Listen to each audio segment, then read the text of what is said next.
अस्सलाम वालेकुम। आज हम कार्डियोवैस्कुलर सिस्टम का एथेरोस्क्लेरोसिस जो कि very very very much important topic है वो स्टार्ट करेंगे। ठीक है, इसमें से बहुत दफ़ा यूक्यूज़ आए हैं। कार्डियोवैस्कुलर सिस्टम में अगर कहा जाए कि सबसे ज़्यादा यूक्यूज़ इसी टॉपिक में से जो हैं वो आए हुए हैं। ठीक है, सबसे पहले हम देखते हैं कि एथेरोस्क्लेरोसिस होता क्या है। एथेरोस्क्लेरोसिस क्या है? सबसे पहले हमारे पे वेसल में 3 लेयर्स होती हैं, inner most intima, then media and then adventitia. तो ये एथेरोस्क्लेरोटिक लीजन जो है, जो एथेरोस्क्लेरोसिस है, इसमें क्या होता है कि एक एथेरोस्क्लेरोटिक लीजन बनता है इंटिमा में। वेसल की जो है इंटिमा लेयर जो होती है उसमें जो एक लीजन बनता है जिसको हम उस लीजन को हम एथेरोमा भी बोलते हैं, उसको हम एथेरोस्क्लेरोटिक प्लेक्स भी बोलते हैं। ठीक है, अब इन प्लेक्स की क्या जो है वो कंपोजिशन होती है। इन प्लेक्स का एक तो होता है, ये अगर वेसल है, ये इसका ल्यूमन है, तो ये हमारे पास इंटिमा की लेयर पड़ी हुई है। तो इसमें क्या होगा, एक इनका होता है, एक यहाँ पे लिपिड कोर होता है। ठीक है, उसमें क्या पड़ा हुआ है, कोलेस्ट्रॉल कोलेस्ट्रॉल एस्टर्स हैं और नेक्रोटिक डेब्रीज हैं। ठीक है, और ये कवर होता है बाय मीन्स ऑफ ये फाइब्रस कैप है। ठीक है, देन हम देखेंगे कि ये कैसे बनता है, इसकी क्या पैथोजेनेसिस है, ये हम डिटेल में देखेंगे। ये ब्लैक बन गया, इसकी क्या फेट हो सकती है। या तो ये वेसल की ऑब्स्ट्रक्शन करवा देगा, वेसल में बन गया यहाँ पे ये इसका ल्यूमन है, यहाँ से ब्लड फ्लो होना है, तो हमारे पास turbulent type of blood flow होगा, ऑब्स्ट्रक्शन कर दिया उसने फ्लो में। या ये हो सकता है कि ये रप्चर कर जाए। ठीक है, जब ब्लड का प्रेशर आएगा तो ये रप्चर कर सकता है, जिसकी वजह से ये कहीं और जाके जो है वो इम्बोलस काज कर सकता है, देन इमोबिलाइजेशन इसकी हो जाएगी। ठीक है, देन थ्रोम्बोटिक ओक्लूजन कर सकता है। ये वही वाली बात कि अगर ये रप्चर हो जाएगा देन ये किसी और जगह पे जाके ओक्लूजन कर सकता है। देन इसका वेरी इंपॉर्टेंट ये पूछा गया है कि इसके रिस्क फैक्टर्स बताएं जो है एथेरोस्क्लेरोसिस के। तो इसके जो हैं वो 3 कैटेगरीज में हम रिस्क फैक्टर्स को देखते हैं। सबसे पहले हमारे पास होते हैं, कुछ होते हैं मॉडिफाइबल, कुछ नॉन मॉडिफाइबल और कुछ एडिशनल जो हैं वो रिस्क फैक्टर्स होते हैं।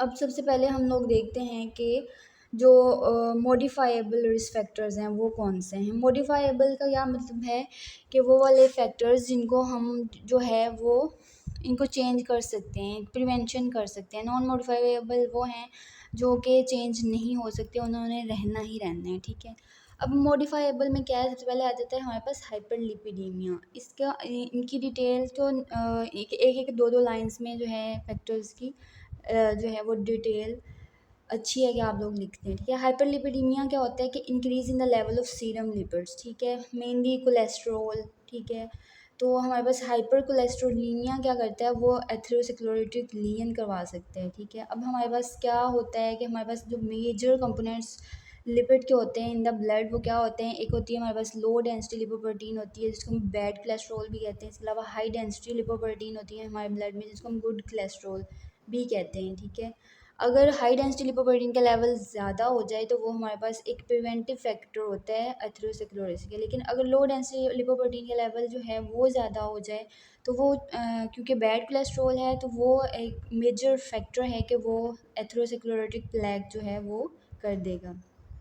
ठीक है, अब हमारे पास क्या होता है, अगर हमारे पास सीरम का कोलेस्ट्रॉल का जो नॉर्मल रेंज होती है वो 140 टू 40 मिलीग्राम पर डेसीलीटर होती है। अगर सीरम कोलेस्ट्रॉल लेवल जो है वो ज़्यादा हो जाए, वो कैसे ज़्यादा हो सकते हैं, वो ऐसे हो सकता है कि अगर कोई डाइट हाई कोलेस्ट्रॉल ले रहा है या सेचुरेटेड फैट्स ले रहा है, एनिमल फैट्स, बटर वगैरह। इसी तरह अगर वो अगर कोई पॉली अनसेचुरेटेड फैट ले रहा है तो वो तो हमारे पास पॉली अनसेचुरेटेड फैट जो हैं वो प्रिवेंटेबल होते हैं, उनसे इतना कोलेस्ट्रॉल का लेवल ज़्यादा नहीं होता। लेकिन अगर कोई बहुत ज़्यादा सेचुरेटेड फैट ले रहा है तो उसकी वजह से जो है वो कोलेस्ट्रॉल का लेवल ज़्यादा हो सकता है। तो ये सारी चीज़ें क्या होंगी, हमारे पास लो डेंस लिपोप्रोटीन का लेवल ज़्यादा हो गया, हाई डेंस लिपोप्रोटीन का लेवल कम हो गया, कोलेस्ट्रॉल का लेवल ज़्यादा हो गया, तो हमारे पास क्या होगा, हाइपरलिपिडीमिया हो जाएगा, जिसकी वजह से जो है मेजर रिस्क जो है एथेरोस्क्लेरोटिक प्लेग फॉर्मेशन का वो ज़्यादा हो जाएगा। ठीक है, देन सेकंड क्या है हमारे पास, हाइपरटेंशन। हाइपरटेंशन भी एक मेजर रिस्क फैक्टर है जो कि एथेरोस्क्लेरोसिस को ज़्यादा भी हमारे पास बीपी ज़्यादा होगा तो हमारे पास क्या होगा, जो ब्लड का प्रेशर है वो वेसल के ऊपर ज़्यादा होगा, जिसकी वजह से जो है वो जो प्लेग फॉर्मेशन का रिस्क जो है वो ज़्यादा होगा। इसी तरह सिगरेट स्मोकिंग में जो हमारे पास जो टॉक्सिन प्रेजेंट हैं वो मेजर रिस्क फैक्टर हैं कि वो प्लेक फॉर्मेशन कर देंगे। इसी तरह डायबिटीज़ है, वो भी एक रिस्क फैक्टर है एथेरोस्क्लेरोसिस। डायबिटीज़ जो है वो हमारे पास हाइपर कोलेस्ट्रोलीमिया के साथ एसोसिएटेड होती है, जिसकी वजह से जो है एथेरोस्क्लेरोसिस का जो है रिस्क वो ज़्यादा हो जाता है। ठीक है, अब हम देख रहे हैं नॉन मॉडिफाइबल वो हैं जो जिनको हम चेंज नहीं कर सकते, जो एज सच ही रहेंगे। जेनेटिक एबनॉर्मेलिटीज़ जो फेमिलियल जिनकी प्रीडिस्पोजिशन होती है, ठीक है। जेनेटिक पोजीशन में क्या हो सकता है, जेनेटिक एब्डोमिनलिटीज़ में क्या हो सकता है कि कुछ लोगों को जेनेटिक हाइपरटेंशन होती है, उनको जेनेटिक ही हाइपरलिपिडीमिया होता है, उनके जेनेटिक डिफेक्ट्स होते हैं जिसकी वजह से मेटाबॉलिज्म डिस्टर्ब होते हैं और जो है वो कोलेस्ट्रॉल का लेवल ज़्यादा हो जाता है, उनका हाइपरटेंशन हो जाती है, तो उस वजह से जो है उनका रिस्क जो है वो एथेरोस्क्लेरोसिस का ज़्यादा हो जाता है। इसी तरह फैमिली हिस्ट्री भी होती है, जो कि कुछ डिजीज़ जो हैं वो फैमिलीज़ में रन कर रही होती हैं, उनको हम चेंज नहीं कर सकते, ठीक है। इसी तरह इंक्रीजिंग एज के साथ जैसे जैसे एज इंक्रीज़ हो जाती है, हमारा मेटाबॉलिक जो सिस्टम है वो जो है उसकी एट्रोफी हो जाती है, मेटाबॉलिक सिस्टम जो है वो स्लो हो जाता है, उस वजह से भी जो है हमारे पास जो मेटाबोलाइट्स हैं उनकी एक्यूमुलेशन हो जाती है, जिस वजह से एथेरोस्क्लेरोसिस का चांस जो है वो बढ़ जाता है। इसी तरह अगर हम जेंडर की बात करें तो जेंडर में हमारे पास क्या होता है, जो प्री मीनोपॉजल वुमेन होती हैं उनके लो इंसिडेंट होता है एथेरोस्क्लेरोसिस का, क्योंकि एस्ट्रोजन और प्रोजेस्टेरोन जो है वो प्रिवेंट कर रहा होता है एथेरोस्क्लेरोसिस का एज़ कम्पेयर, ठीक है। लेकिन जो मेल जेंडर है उसमें जो है ये रिस्क ज़्यादा होता है।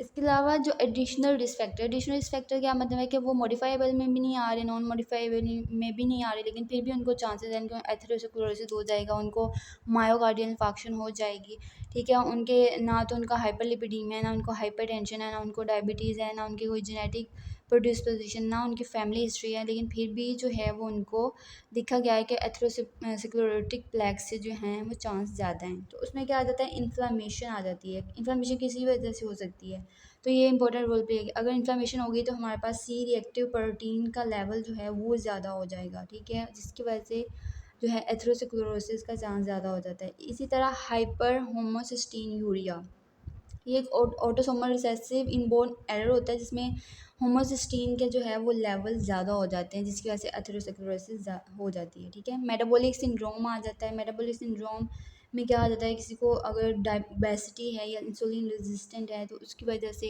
जो है वो एथेरोस्क्लेरोसिस हो सकती है। इसी तरह increase level of lipoprotein A, lipoprotein A क्या है, ये अल्टर फॉर्म है एलडीएल की, जिसकी वजह से जो है रिस्क ज़्यादा हो जाता है, ठीक है। इसी तरह अगर प्रोकोगुलेंट्स क्या है, जिन्होंने जो है वो थ्रोम्बोसिस का चांस जो है वो ज़्यादा कर दिया, उनका लेवल ज़्यादा है, तो थ्रोम्बोटिक इवेंट ज़्यादा हो जाएगा, जिसकी वजह से हमारे पास एथेरोस्क्लेरोटिक प्लेग जो है वो बनने के चांस ज़्यादा हैं।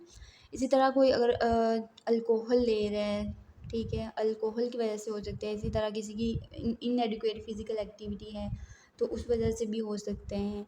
और ये सारे हमारे पास रिस्क फैक्टर्स हैं, इनको आप अगर ऐसे ही 3 हेडिंग्स में लिखते हो और साथ एक एक दो दो लाइंस डिटेल में लिखते हैं तो ये मोर देन इनफ है, और ये बार बार यूट्यूब में पूछा गया है, ठीक है। नेक्स्ट वीडियो में हम इसकी पैथोजेनेसिस देखते हैं।